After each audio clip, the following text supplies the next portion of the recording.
आपका और सोना चांदी आपकी स्क्रीन पर लेके आना चाहेंगे क्योंकि अच्छी खासी मुनाफा वसूली यहाँ देखने को मिली है। All time highs and a string of खरीदारी के बाद फाइनली एक करेक्शन यहाँ पर बनती हुई नजर आई है। तो 5 हफ्ते की तेजी के बाद इस हफ्ते की शुरुआत हल्की सी मुनाफा वसूली के साथ है। डॉलर इंडेक्स और यूएस यील्ड्स में बढ़त है जिसका सीधा असर हमने यहाँ पर आता हुआ देखा है। और साथ ही साथ यूएस फेड रेट कट शायद अब सितंबर में जाएगा, जून में नहीं, तो उसका भी एक असर यहाँ पर प्राइसेस में देखने को मिला है। बाजार इसे अब भी हेल्दी करेक्शन ही मान रहा है, यानी कि ट्रेंड यहां पर चेंज नहीं हुआ। प्रथमेश, आप कैसे देखते हैं जिस तरह की भारी मुनाफा वसूली आज यहां पर मार्केट्स में आई है? सही है मनीषा, ट्रेंड चेंज तो नहीं हुआ है। I think high price points पे है यहाँ पे, बिकॉज कैप डाउन हुआ है तो स्टॉप लॉसेस कहाँ लगाए, ट्रेड पर्सपेक्टिव से ये क्वेश्चन मार्क हो जाता है। बट मेरे ख्याल से वोलेटिलिटी रहेगी आने वाले ट्रेडिंग सेशंस में। ट्रेड पर्सपेक्टिव से उछाल पे बेचे इसको, फिलहाल करंट भाव पे कुछ ट्रेड ना करे, रिस्क रिवॉर्ड फेवरेबल नहीं है। गोल्ड में मेरे ख्याल से यहाँ पे पॉसिबिलिटी है कि ऑलमोस्ट 600 to 700 रुपीज एक करेक्शन और देखने को मिल सकता है। तो उछाल में 72,500 के जितना करीब मिले उतना बेचे, और ये जून कॉन्ट्रैक्ट की बात कर रहा हूँ, और 70,700 का स्टॉप लगाए और नीचे में 71,800 और 71,600 के टारगेट्स रखे। ऑलराइट, तो ये तो बात हुई सोने की, लेकिन चांदी में भी मुनाफा वसूली खासी है। 2.5 से 3% की गिरावट यहाँ पर भी, और 29 एक रेजिस्टेंस अब भी है। प्रथमेश, हमने वो लेवल्स तो आते हुए देखे लेकिन उसके ऊपर क्लोजिंग आते हुए नहीं देखी, और अब बाजार को लगता है कि वो रेजिस्टेंस यहाँ पर होल्ड कर सकता है। क्लियरली अगेन वोलेटिलिटी सिल्वर में ज्यादा है इन कंपैरिजन टू गोल्ड। यहाँ पे भी रिस्क रिवॉर्ड फेवरेबल नहीं है, तो यहाँ पे भी ट्रेड से बचना चाहिए। हाई प्राइस पॉइंट से आज का सेशन में गैप डाउन हुआ है। नीचे में पॉसिबल है कि ये मैं मई वायदा की बात कर रहा हूँ, 81,000 और 80,500 तक की पॉसिबिलिटी दिखाई दे रही है, तो इसको भी उछाले में बेचे। बट फिलहाल यहाँ पे आपको इस प्राइस पॉइंट पे कोई ट्रेड नहीं बन रहा है। ओके, यानी कि जितनी करेक्शन आनी है एक बार आ लेने दें और उसके बाद ही यहाँ पर कारोबार करें। एक नज़र मेटल्स पे भी डालते हैं क्योंकि कुछ स्टेबिलिटी तो अब वहाँ पर भी आई है, कुछ बहुत मुनाफा वसूली अपनी ऊपरी स्तरों से यहाँ पर भी देखने को मिली है। लेकिन प्रथमेश, जहाँ तक मेटल्स की बात है, यहाँ पर जो फंडामेंटल्स हैं, क्या आप देखेंगे कि वो ऑन द ग्राउंड लेवल थोड़े बेटर हैं? क्योंकि डेटा थोड़ा अच्छा आया है, सप्लाई माइन डिस्ट्रप्शंस तो हैं ही, क्या उसका फ़ायदा मेटल्स लगातार उठाएंगे या आपको लगता है कि यहाँ पर भी एक पॉज है? आई थिंक जो भी डेटा अच्छा नहीं थे, वेदर आप चाइना के Q1 जीडीपी की बात करें, मैन्युफैक्चरिंग डेटा की बात करें, सारा फैक्टर हो चुका है। यहाँ पे मेरे ख्याल से सारे बेस मेटल्स में काफी अच्छी रैली आई है पिछले कुछ सेशंस में, और यहाँ पे थोड़ा सा ठहराव देखने को मिल सकता है। जैसे सिल्वर में करेक्शन होता है आपको, वैसे ही स्पेसिफिकली कॉपर और जिंक में करेक्शन देखने को मिल सकता है। तो ट्रेड पर्सपेक्टिव में कॉपर में आपको 849 के पास में सेल करना चाहिए, 852 का स्टॉप लगाना चाहिए और नीचे में टारगेट 841 की रखनी चाहिए। वंदना, आप कोई टॉप ट्रेड पिक कर रही है यहाँ पर मेटल्स में? मेटल्स में मुझे लग रहा है कि अभी थोड़ा सा पॉज वाकई यहाँ पे देखने को मिल सकता है। एक गिरावट हम यहाँ पे क्रूड ऑयल में आता हुआ देख रहे हैं, तो रिफ्लेक्शन आना चाहिए एल्यूमिनियम में। मुझे लग रहा है कि यहाँ पे 242 के करीब आता है यहाँ पे, तो एक सेलिंग बनेगा। 239 का टारगेट होगा, स्टॉप लॉस यहाँ पे लगाना होगा कम से कम यहाँ पे 244.5 का। ऑलराइट, तो खरीदारी की तरफ यहाँ पर ट्रेड नहीं है, बिकवाली करके काम करने की फिलहाल यहाँ पर राय बनती हुई नजर आई है। आपको बता दें कि कमोडिटीज़ पूरे के पूरे पिछले एक महीने में सिर्फ तेजी के साथ कारोबार करे हैं, तो कुछ स्थिरता और कुछ मुनाफा वसूली शायद यहाँ पर अब लेने की ज़रूरत है।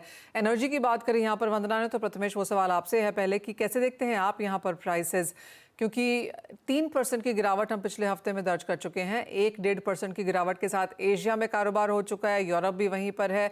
अब यहाँ से नियर टर्म या इस हफ्ते की बात की जाए तो क्या राय है? I think Manisha, risk premium जो क्रिएट होना था जियोपॉलिटिकली, वो थोड़ा सा सबसाइड होते हुए दिख रहा है। इसी के लिए आपको ऑयल प्राइसेस में काफी अच्छा करेक्शन देखने को मिला है। मेरे ख्याल से ये करेक्शन एक्सटेंड हो सकता है। ऑयल प्राइसेस में 6,650 तक ऑयल प्राइसेस नीचे क्षमता रखते हैं नीचे जाने की, तो यहाँ पे आपको हर उछाले में इसको बेचना चाहिए। M6 में 6,830 के आसपास ट्रेड हो रही है कमोडिटी, 6,880 के आसपास इसको बेचे, 6,960 का स्टॉप लगाए और नीचे में 6,700 6,650 के टारगेट्स रखने चाहिए। यानी कि सेल ऑन राइज की स्ट्रैटेजी यहाँ पर कच्चे तेल पे भी काम करेगी। वंदना, नेचुरल गैस में कोई यहाँ पर एक्सपेक्टेशन है? हम काफ़ी लोगों के सवाल यहाँ पर लेते हैं और कई लोग यहाँ पर खरीदारी में हैं। 150 165 तक के भी बाइंग यहाँ पर लोगों की है। जी मनीषा, मैं इस पे नेक्स्ट कॉन्ट्रैक्ट में स्ट्रैटेजी देना चाहूँगी क्योंकि 20 रुपीज़ का यहाँ पे गैप है अप्रैल और मई कॉन्ट्रैक्ट में, नेक्स्ट वाले में जून मई में। तो मेरे ख्याल से यहाँ पे एक फॉल मुझे आता हुआ दिख रहा है 160 तक। यहाँ पे मई कॉन्ट्रैक्ट जो है वो एक्सपेक्टेड है नीचे आना चाहिए और ये गैप मिनिमाइज होना चाहिए अप्रैल और मई के बीच का। करीब-करीब मुझे लग रहा है कि 15 रुपीज़ जो अभी करंटली 20 रुपीज़ है वो 15 रुपीज़ तक आना चाहिए। मई कॉन्ट्रैक्ट में 160 के करीब आता है, तब यहाँ पे मैं बाइंग की सजेशन दूँगी। मई कॉन्ट्रैक्ट में नेचुरल गैस में जो अपसाइड टारगेट होगा वो 175 का होगा। इसके लिए स्टॉप लॉस लगाना होगा 152 का। मुझे लग रहा है कि अब डाउनसाइड रिस्क इस स्टेज पे नेचुरल गैस में कम है। अप्रैल कॉन्ट्रैक्ट में ये करीब-करीब 137 का बन रहा है। मई में ये बन रहा है 150 के करीब का बन रहा है। तो मेरे ख्याल से डाउनसाइड रिस्क कम है। अपसाइड पोटेंशियल थोड़ा-सा यहाँ से आता हुआ दिख रहा है, लेकिन जो मेजर ट्रिगर है वो जून महीने से आएगा नेचुरल गैस में। ओके, तो यहाँ पर ट्रिगर्स हैं जिनको आपको वॉच करने की ज़रूरत है। As of now of course prices हल्की सी गिरावट के साथ कारोबार करते हुए। प्रथमेश, जो भी नॉन एग्री कमोडिटीज़ हैं वो आगे जाकर यहाँ पर डॉलर इंडेक्स से अब सपोर्ट लेती हुई नजर आएंगी और यहाँ पर हमने अच्छी खासी बढ़त आते हुए देखी है। सारी की सारी high yielding currencies, Asian currencies यहाँ पर गिरावट के साथ काम कर रही हैं। अप्रैल महीने की यहाँ पर बात की जाए और 106 के स्तर यहाँ पर डॉलर इंडेक्स होल्ड कर रहा है। क्वाइट कॉन्ट्रेरी टू लोग जो समझ रहे थे, काफ़ी लोगों को लगा था कि हम नीचे में यहाँ पर 102, 101, 100 तक भी से जाता हुआ देखेंगे, लेकिन जिस तरह का उछाल आया है, जो सेफ हेवन बाइंग यहाँ पर आई है, यहाँ पर अब क्या ट्रेंड्स हैं? जियोपॉलिटिकल एस्केलेशन फर्स्ट ट्रिगर था, प्लस इंटरेस्ट रेट राइज या फॉल सेकंड ट्रिगर था।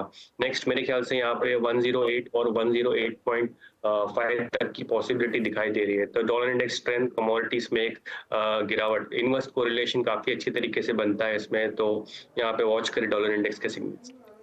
ओके, तो यानी कि कुछ और प्रेशर यहाँ पर डॉलर इंडेक्स का पड़ सकता है कमोडिटीज़ के ऊपर।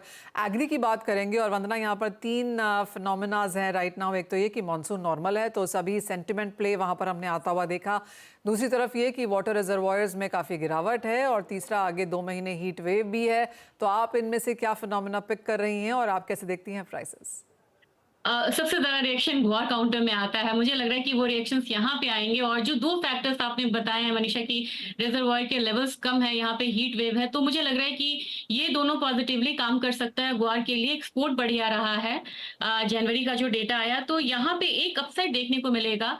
गुआर फीड में मुझे लग रहा है कि 55-25 के करीब यहाँ पे बाइंग करनी चाहिए। 5650 का टारगेट होगा और स्टॉप लॉस लगाना होगा 5490 का। एक पोजिशनल ट्रेड भी यहाँ पे ले सकते हैं 5800 के टारगेट के लिए। सिमिलरली मुझे लग रहा है कि अगर हम ग्वारगम में भी यहाँ पे बाइंग में जाते हैं तो करीब करीब 11,100 के करीब ये कमोडिटी ट्रेड हो रही है। 12,500 का एक पोजिशनल ट्रेड यहाँ पे बन रहा है। इसके लिए स्टॉप लॉस लगाना होगा 10,500 का और सपोर्ट जो है 10,000 का। बार बार वहां से ये कमोडिटी वापस की तरफ आती है, तो मुझे लग रहा है कि स्ट्रॉन्ग सपोर्ट बन रहा है और लिमिटेड अपसाइड 12,500 से 12,800 का देखा जा सकता है यहाँ पे आता हुआ, इनफैक्ट ग्वारगम में भी। और हल्दी में क्या करने की राय है? अपर सर्किट्स के बाद कुछ स्टेबिलिटी, इवन प्रॉफिट टेकिंग यहाँ पर? जी, मुझे लग रहा है कि थोड़ी-सी यहाँ पे रैली हीट अप हो सकती है और भी ज़्यादा, क्योंकि हल्दी में हम लोगों ने हर लेवल पे यहाँ पे बाइंग आता हुआ देखा है। मैं यहाँ बाइंग में रहना चाहूँगी 18,800 के करीब, 18,800 या 700 कह सकते हैं, वहाँ पे एक खरीदारी करें और 19,000 का टारगेट रखें। स्टॉप लॉस यहाँ पे लगाना होगा 18,550 का। एक बार मुझे लग रहा है कि ये कमोडिटी 19,000 का लेवल फिर से छू सकती है। साथ ही साथ यहाँ पर कैस्टर पे भी चर्चा करना चाहेंगे क्योंकि कुछ मुनाफा वसूली के साथ यहाँ कारोबार है। कॉटन सीड ऑयल केक में यहाँ पर तेजी फिर बनती हुई नजर आई है ऑन ग्राउंड। तो ये कपल ऑफ कमोडिटीज में अब क्या करेंगी? मुझे कैस्टर में लग रहा है कि कैस्टर में एक डाउन साइड तो यहाँ पे फिर से आ रहा है। 58-15 के करीब यहाँ पे एक सेलिंग कॉल ही रहेगी। 57-70 का टारगेट होगा। स्टॉप लॉस यहाँ पे लगाना होगा 58-30 का। और दूसरी कमोडिटी यहाँ पे कॉटन ऑयल सीड केक है, वहां पे मुझे लग रहा है कि कंसोलिडेशन के बाद एक अपसाइड देखने को मिल रहा है और कोकोड में हम लोगों ने दोनों साइड का मूव आता हुआ देखा है रिसेंट वीक्स में। तो यहाँ पे बाइंग में मैं रहना प्रेफर करूंगी। मुझे लग रहा है कि मे कॉन्ट्रैक्ट में 2585 एक बढ़िया लेवल रहेगा। जो अपसाइड टारगेट रहेगा वो करीब 2650 का रहेगा। स्टॉप लॉस लगाना होगा यहाँ पे 2530 का। और इस कमोडिटी में मुझे लगा है कि फिर से एक अपसाइड देखने को मिल सकता है और पोजिशनली ये ट्राई कर सकती है कमोडिटी एक बार फिर से 2750 के लेवल्स को छूने का। ओके तो तेज़ी की expectation cotton seed oil cake में यहाँ पर काफ़ी लोग बाइंग में रहे भी हैं और यहाँ से और तेज़ी की एक्सपेक्टेशन अब भी और 1% की बढ़त के साथ फिलहाल भी आपकी स्क्रीन पे यहाँ पर कारोबार है और एक बाइंग रिकमेंडेशन वंदना की तरफ से। वंदना, ब्रेक में जाएं उससे पहले आपसे बाकी मसालों पर भी चर्चा करना चाहेंगे। जो मसालों की हेडलाइन हम चलता हुआ देख रहे हैं वो तो बहुत ही अलग है, MDH और एवरेस्ट को लेकर जो चर्चाएँ हैं, लेकिन जिस तरह की जीरे में खबरें रही हैं अब थोड़ा सा सुस्त होता हुआ नजर आया है। ऑफकोर्स हमने वॉल्यूम्स भी कम होते हुए देखी हैं। धनिये में काफ़ी लोगों को भरोसा था कि हम एक अच्छा खासा अप मूव वहाँ पर देखेंगे, वो ग्रेजुअल बनता हुआ नजर आया भी है, लेकिन अब करंट लेवल से इन दोनों में क्या करने की राय है? मुझे लग रहा है कि थोड़ा-सा स्लगिश मूव रहेगा और मुझे लग रहा है कि इलेक्शंस का थोड़ा-सा इम्पैक्ट आएगा यहाँ पे स्पॉट मार्केट में, क्योंकि एक्टिविटीज़ थोड़ी-सी यहाँ पे डल हो सकती हैं। लेकिन ओवरऑल मुझे लग रहा है कि अगर जीरे की बात की जाए 21,500-400 के करीब ये कमोडिटी नीचे की तरफ करेक्शन ले सकता है। लेकिन अगेन वो लेवल फिर से बाइंग का रहेगा, तो पोजिशनल बाय का समय वहाँ पे आ जाएगा। फिलहाल अगर इस हफ्ते की बात की जाए तो मुझे लग रहा है कि करेक्शन मोड में जीरा को रहना चाहिए। 21,400 21,450 के लिए सेलिंग रिकमेंडेशन रहेगी। जो स्टॉप लॉस होगा वो यहाँ पे 22,200 का होगा। दूसरी कमोडिटी यहाँ पे धनिया में मुझे लग रहा है बिल्कुल रेंज मूव है। मैं यहाँ पे थोड़ा सा अपसाइड आता है, क्लैरिटी आती है, टेक्निकल क्लैरिटी आती है 75-25 से ऊपर बाइंग रिकमेंडेशन ही दूंगी। छोटा सा टारगेट होगा 7750 का। जो स्टॉप लॉस लगाना होगा वो यहाँ पे 7425 का होना चाहिए। तो जीरे में यहाँ पे सेलिंग कॉल रहेगी, लेकिन धनिया में मुझे लग रहा है कि एक छोटा सा हल्का बाय जो है वो देखने को मिल सकता है। ऑल राइट, तो अगर आप मसाले ट्रेड कर रहे हैं तो हल्दी और धनिया अभी भी खरीद कर सकते हैं, लेकिन जीरे में बिकवाली की राय बरकरार है। बहुत शुक्रिया प्रथमेश, वंदना, आप दोनों का ही साथ जोड़ने के लिए और तमाम स्ट्रैटेजीज़ के लिए भी। ब्रेक में जाएं इससे पहले आपको बता दें कि कमोडिटी बाजार की तरफ लोगों का ज़बरदस्त इंटरेस्ट है। लोग बाजार में निवेश तो करना चाहते हैं लेकिन सही तरीका नहीं जानते। ऐसे में आपकी मदद करने के लिए CNBC आवाज़ लेकर आया है अब तक की सबसे अनोखी पहल। देश विदेश के कमोडिटी बाजार के दिग्गजों से सीखिए कमोडिटी बाजार के गुर, सीखिए कैसे करते हैं बाजार में कमाई, जानिए FNO और पोर्टफोलियो हेजिंग के फंडे, कैसे पहचानें बाजार के ट्रेंड्स, क्या है नए बाजार के डायनामिक्स और एडवांस टेक्निकल इंडिकेटर्स, कैसे पढ़ें और समझें चार्ट्स के पैटर्न। इसके अलावा भी बहुत कुछ होगा लाइव सेशन में। साथ ही कमोडिटी से जुड़े आपके हर सवाल के जवाब भी आपको मिलेंगे। तो इस एक्सक्लूसिव वेबिनार का हिस्सा बनने के लिए अभी लॉग इन करिए, साथ दिए लिंक।